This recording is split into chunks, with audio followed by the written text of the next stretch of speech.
사실 인간은 누구나 외로움을 느낍니다. 하지만 누구에게나 동일한 느낌의 외로움이 아니더라고요. 그래서 심리학자가 이 외로움을 7가지로 구분을 했습니다. 첫 번째는요, 새로운 상황에서의 외로움이에요. 새로운 곳에 이사를 갔거나 새로운 곳에 이직을 했거나 전학을 가면 혼자 아는 사람이 없이 덩그러니 있잖아요. 그럴 때 느끼는 외로움. 근데 이거는 어떻게 해결하는 게 좋으냐? 그 지역의 커뮤니티라는 게 있어요. 사실 어플리케이션 중에 소모임이라는 어플리케이션이 있거든요. 그럼 거기에 딱 들어가면 자기 지역에 있는 소모임이 있더라고요. 그래서 그런 지역에 있는 소모임에 가입을 한다거나 사내 커뮤니티에 가입을 한다거나 뭐 이런 적극적으로 모임에 참여하려는 활동을 하잖아요. 그러면 그 모임에 딱 5번만 가면 금방 익숙해지고 금방 적응을 합니다. 처음에만 어색할 뿐이에요. 그래서 첫 번째는 상황이 외로움입니다. 두 번째는 군중 속의 고독이에요.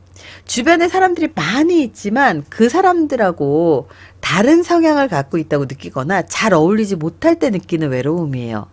함께 같은 주제나 관심사에 대해서 얘기할 수 있는 거리가 없기 때문에 그래서 공통의 관심사가 있는 모임에 나가는 게 좋지요.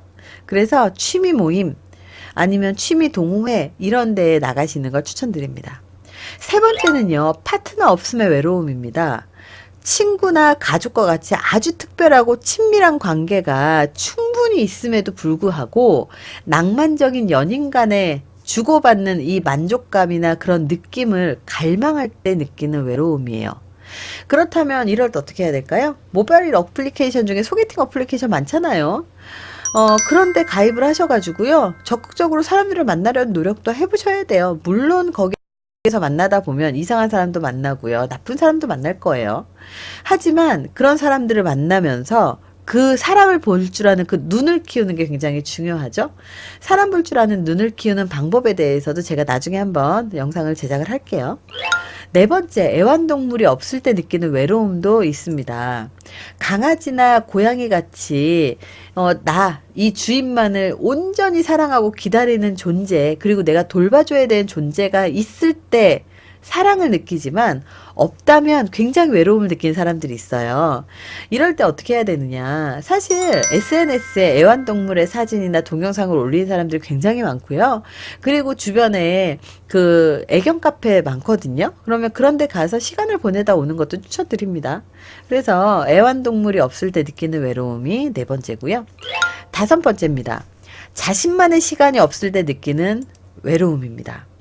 가족과 친구 간의 시간을 너무 많이 보내느라 너무 바빠서 온전히 자신만의 시간을 보낼 수 없을 때 생기는 외로움이죠.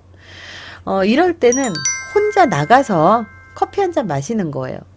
어떤 책이었더라? 제가 우연히 이제 책 내용을 소개하는 글을 봤는데요. 한 여성이 너무 사랑하는 남자하고 결혼을 해서 애도 낳고 살아요. 근데 매일매일 아이들 뒤치다꺼리하고 청소하고 집안 살림 하다 보니까 본인 시간이 없어서 너무 힘들더라는 거죠. 그래서 집 안에 있는 가장 꼭대기층에 자기만의 방을 만들었대요. 그랬더니 아이들이 자꾸 올라와서 엄마 같이 놀아, 엄마 뭐 해줘 계속 찾아오니까 힘들어서 매일 하루에 2시간 정도씩 아니면 3시간 정도씩 그 호텔에 방 하나를 빌려서 정기적으로 가서 쉬고 왔답니다. 근데 그걸 보고 남편이 물어봤대요. 매일 그렇게 나가는데 혹시 바람이라도 난 거야? 여자는 귀찮아서 그냥 혼자 쉬고 싶어서 갔었는데 그 말에 대꾸할 가치도 없고 사실은 귀찮기도 하고 그냥 왜 그랬는지 모르게 바람 펴 이렇게 대답을 했답니다. 그랬더니 그렇게 열렬하게 사랑하던 남편이 자기도 바람 핀 적 있다고 이해한다고 이렇게 이야기를 했답니다. 끝은 새드 엔딩이었어요. 그 책의 끝에 여자는 그 호텔에서 자살을 하는 걸로 이제 마무리가 되는 소설이었는데요. 자신만의 시간이 없을 때 사실 많이 외로움을 느끼거든요. 그럴 때는요, 일부러 혼자 커피 마시러 가고, 혼자 여행을 가고, 혼자 있는 시간을 만드는 거 되게 중요합니다. 여섯 번째는 신뢰하는 친구가 없을 때 느끼는 외로움입니다. 친구가 아무리 많아도 신뢰할 수 있는 친구가 없다면 혼자라는 느낌을 받거든요. 그래서 친구를 만드는 게 굉장히 오래 걸리잖아요. 그렇다면 지금 바로 친구를 만들려는 노력도 필요하지만 예전에 친밀함을 느꼈었던 정말 아주 절친이 있을 거예요. 그럼 그런 친구들하고 통화를 하거나 연락을 하면서 어느 정도 해소가 가능합니다. 그래서 친구와 관련된 외로움도 있고요. 일곱 번째가 조용한 존재의 외로움입니다. 부부가 같은 공간에 있어도 대화가 없거나 남편은 TV를 보고 나는 뭐 모바일을 보면서 서로 대화 하나 없이 같은 공간에만 있는 거예요. 그래서 이럴 때는 굉장히 외로움을 느낀다는 거죠. 이게 바로 우리가 보통 결혼하신 분들이 느끼는 외로움이에요. 그렇다면 이걸 어떻게 해결을 해야 될까요? 이런 것들은 집에 오면 우리 휴대폰 보지 말자, 우리 집에 TV를 없애자라고 해서 둘이 합의를 좀 해야 돼요. 그래서 TV를 없애고, 그리고 휴대폰은 어느 금고 같은 데다 집에 넣어놓고, 우리 휴대폰 보지 말자. 그렇게 휴대폰을 보지 않잖아요. 그러면 둘이 얼굴을 보면서 대화할 거리가 굉장히 많아집니다. 심리 실험도 있었습니다. TV 없애서 어떻게 살고 있나, TV 없애는 실험이 있었어요. TV를 없애고 났더니, TV만 보면서 서로 대화가 없던 가정에서 TV를 딱 없애고 나니까 이제 드디어 우리 가족의 얼굴이 보이기 시작하는 거예요. 너 오늘 무슨 일이 있었어? 얼굴이 왜 그래? 그러면서 대화가 시작이 되고 이 대화가 시작이 되니까 어느 정도 가정이 빠르게 회복이 되면서 화기애애한 화목한 가정으로 바뀌었다라는 그런 실험들이 있죠. 그래서 이렇게 다양한 관점에서의 각기 다른 외로움들이 있기 때문에 내가 지금 외롭다면 혼자 외로움을 느낄 것이냐 아니면 내가 그 외로움을 계속해서 습관적으로 이 만성화를 시킬 것이냐, 이 외로움을 철저하게 적극적으로 대응을 해서 완벽하게 고독한 시간을 만들어서 내 인생에 도움이 되는 시간을 만들 것이냐.